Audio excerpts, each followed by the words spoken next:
Joudutko käyttämään ihan kaiken voimas nyt tähän hommaan? Noin, hyvä. Ois kivaa, tuli kala. Onko hyvää? Täyskymppi.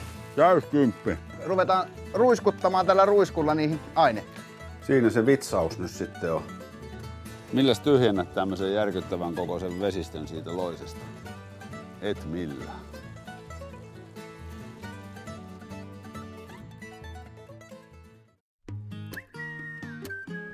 Mitäs me ongitaan tänään?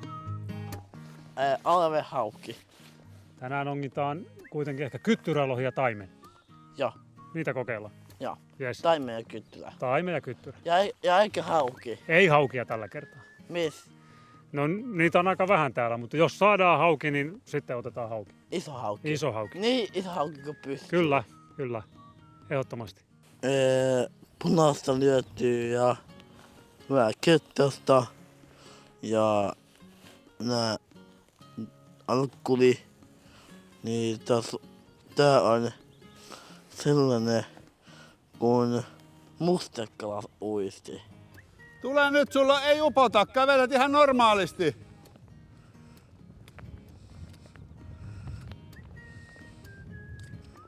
Hei. Ei upota joo. Tuut meidän jalanjälkiä Sulla on pitkin vedenpitävät vehkeet. mutta voidaan aloittaa tästä mennä vähän samalla kuin Lohijoella, että Joo. pikkuhiljaa askel alaspäin. Tai Lohijoellahan sitä ollaankin. Niin, tavallaan. Ei varsinaisesti lohen kalastuksessa. Pikkusen seuraat isääs tonne päin. Ja tonne vaan sitten heität pitkälle tonne noin. Joo. Mä menen tohon pikkusen alemmas sitten, me ollaan tässä vähän niin kuin rivissä. Joo. Niin, tosta heität tonne.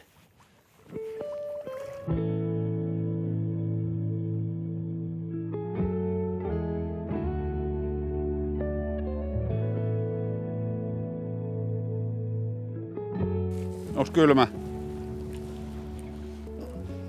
Käsistä. Niin se, joo, käsistä nyt varmaan onkin, mutta ei ole jaloista. Ei. Tos kävi kala. On vähän vihaisempi tapaus.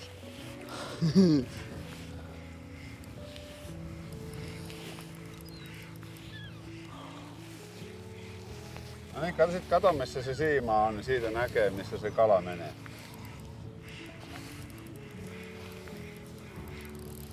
Nykiikö kova? Joo. Joudutko se käyttämään ihan kaiken voimas nyt tähän hommaan? Kato siellä se menee. Pitää taistella. Niin, tää on kova taistelu. Osmo vastaan kyttyrälohi, kumpi voittaa? Meikä. Meikä.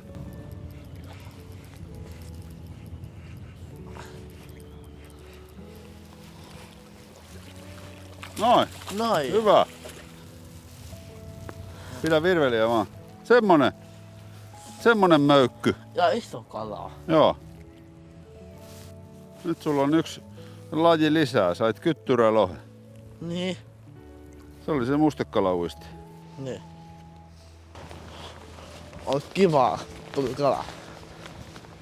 Mehän ollaan saatu tiedotusvälineistä nähdä semmosia kuvia, missä nämä kyttyrät on puoliksi jo mädäntynyt ja päät puuttuu ja ne on semmosia aika ruman näköisiä, mutta tämähän on vallan kaunis ja kirkas.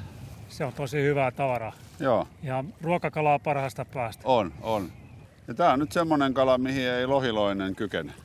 Siihen ei kykene tämä meidän Atlantin lohen Gyrodactylus salaris lohiloinen. Se ei sen pinnalla pysty elämään. Se on se positiivinen puoli tässä. Joo. Tohon kun mulla on, Se on hampaa. ei oo hampaita.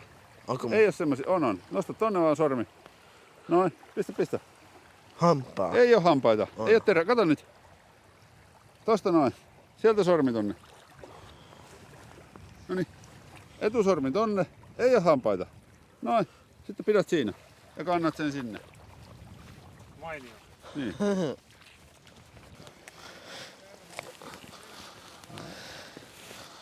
Onko vielä? Vähän piukka tosta vielä. Katos jos sä saat piukka. Siinä on perus kalastajan kädet. Niin on. Ja mitäs muita vesistöjä on sitten, missä piilee riski loisen leviämiseen?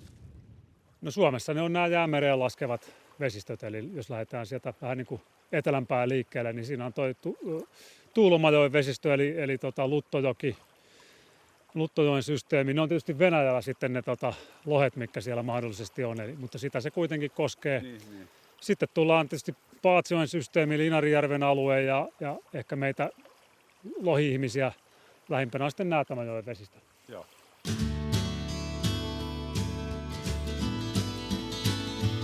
Osmohan ei tykkää kekseistä, niin näähän oli vaan aikuisille. Eikö täällä tykätä kekseistä? Ne on kuulemma vaan aikuisille. Niinkö se tekee?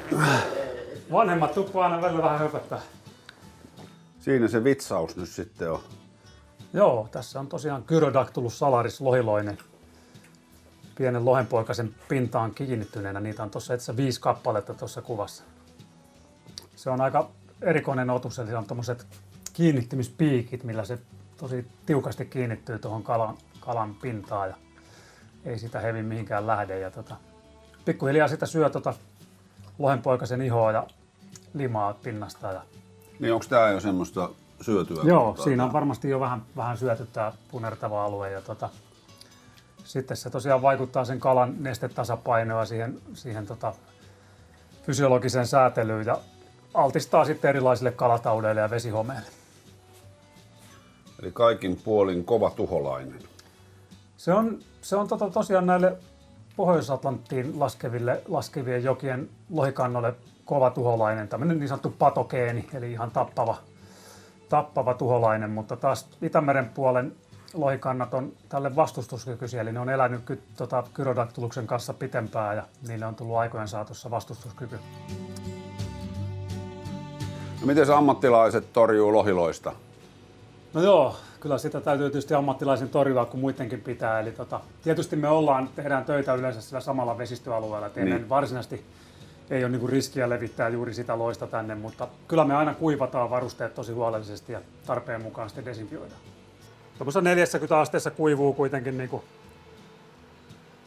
useamman tunnin ja sitten vasta huomenna otetaan käyttöön, että ne kyllä täysin kuivuu tässä ajassa. Sitten on olemassa kemikaaleja, eli tämmöistä aika yleisesti käytettyä desinfiointiainetta, Virkon S. Tämä on tämmöisessä tablettimuodossa, ne voidaan liuottaa sitten veteen ja tällä sitten, tämä tappaa aika laimeenakin liuoksena. Niin No toihan perustuu monesti niin kuin vapaaehtoisuuteen ja ihmisen vastuuseen, tämä lohiloisen ehkäiseminen, niin onko tästä niin kuin sun näkökulmasta ihmisillä, retkeilijöillä, kalastajilla riittävästi tietoa?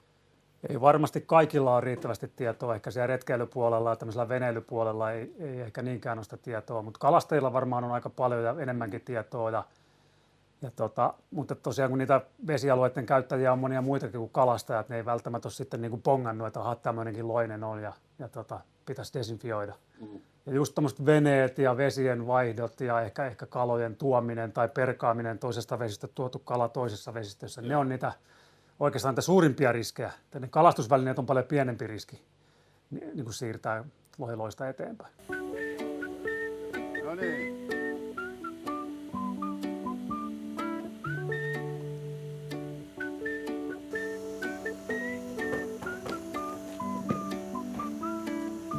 Päivää! Päivää! Olisi pohjoiseen kalamiesten matka. No niin.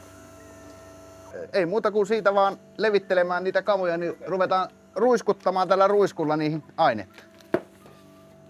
Eli tämä on sellainen nimeltään kuin Virkon S desifiointiaine, joka tätä lohiloista vastaan toimii erinomaisesti niin kuin desifiointiaineena.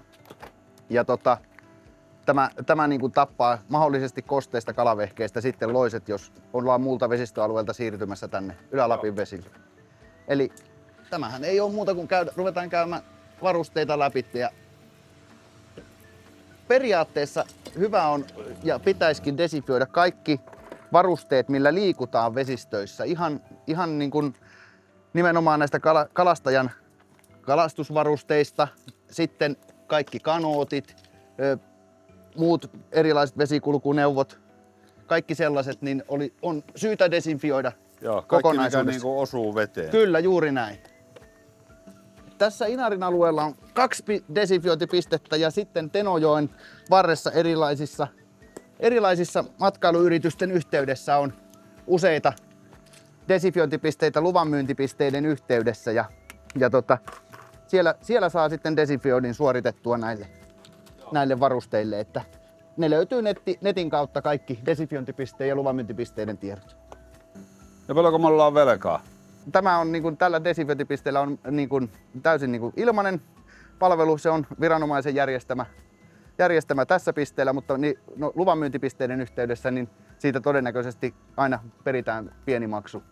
Ja sä hoidat meille nyt sitten todistuksen, saadaanko leima ja kaikki? Kyllä se on juuri näin, että sillä pystyy esittämään, että nyt on ihan virallisesti toteutettu kalastustarvikkeiden desinfiointi Ylä-Lapin alueelle tultaessa. Että tämä on tästä eteenpäin niin pitkän aikaa voimassa, kun liikut tällä alueella. Mutta jos poistut välillä alueelta muualle kalastamaan, niin periaatteessa sen jälkeen on suoritettu uudestaan. Niin, kyllä.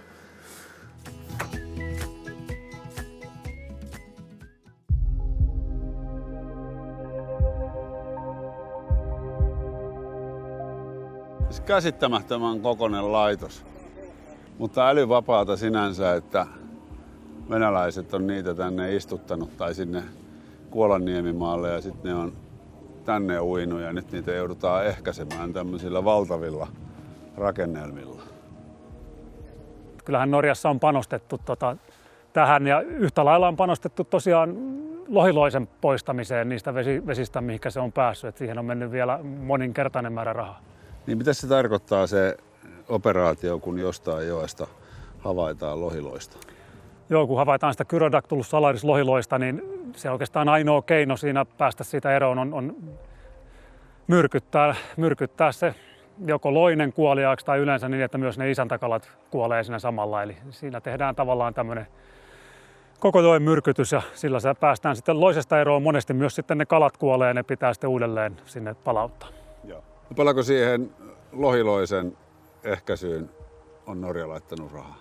Siihen on kyllä laitettu valtavan määrä rahaa. Että niitä infektoituneita jokia on ollut noin 50 kappaletta ja ohella taas on iso merkitys ollut Norjassa. Siinä on haluttu panostaa siihen kantojen elvyttämiseen. Niin viimeisimmät luvut on 1,5 miljardia Norjan kruunua, eli noin 150 miljoonaa euroa. Isoja rahoja. Ne on valtavia rahoja, mutta sillä on mietitty just, että se hyöty on kuitenkin suurempi, mikä sitä saadaan, kun saadaan elinvoimaiset lohikannat takaisin. Ja myös sitten tilanne, että se ei pääse leviään sieltä muihin jokiin enää se Gyrodactylus. Mutta sehän on Norjassa kalastusmatkailukin on taloudellisesti valtavan merkityksellistä. Sillä on valtava merkitys jo ja semmoinen ihan kulttuurinenkin merkitys. Lohijokia on 400 kappaletta Norjassa, meillä on Suomessa 4 kappaletta. Niin se kuvaa vähän niiden merkitystä. Ja jos ei sille ongelma olisi tehty mitään, niin 50 jokea infektoitunut, niin pikkuhiljaa ne olisi todennäköisesti levinnyt sitten myös muualle ja kohta ei välttämättä olisi ollut sielläkään lohijoki. Joo.